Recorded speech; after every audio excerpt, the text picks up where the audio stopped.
وحلينا بريا صبر كاسين نقوضنا نلاشا وحتى مادياتك يدا وعلى ده تيمور لينك من بقرطويينكي هورا كمل ابوها waxay dhahdaan ciidan watay waa la jabiyay markii la soo jabiyay ayuu god galay soo wax haynin isagoo iska quuso godka ku jira baa la yiri ayuu waxa arkay godkii quraanjo yar oo meel fuuraysa uu eego dhagax yar si koraysa markaasay soo dhacday markaasay ku celisay markaasay soo dhacday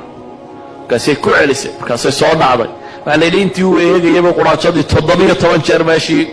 tijaabisay mar 17aadkii bay ka gudubtay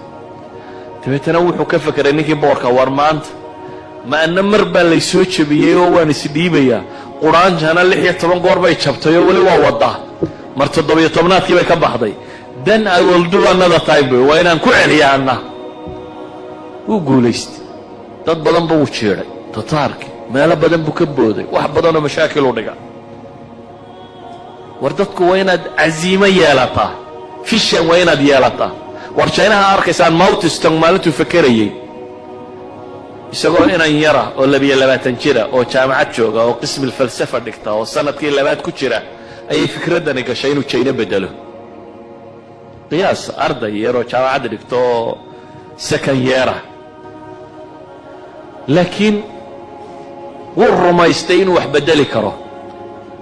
sax ya qalad bedelkiisu midku doonahaado yani wuu u halgamay إنه جاينا بدله وانو بدله حين أباهنا عزائم هي صبر وحين قالوا أباهنا وقتي وحفلة ينس كده مادية حسن الظن بالله إن دي الله يكون كالصونات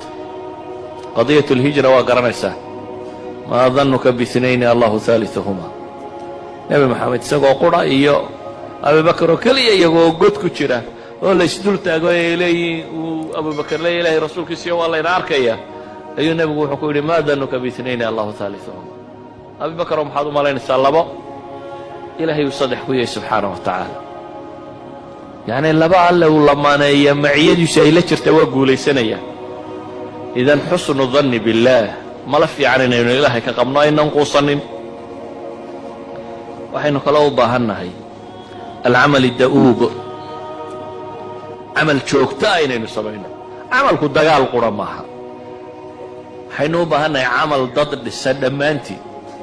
مؤسساتنا مساجدنا قرآن كدغيسان دعوة شيغيسان مساكين توحسينيسان قودين تعيد قودينيسان قفكو الشقاده halka kaga habboon waa inuu qabtaa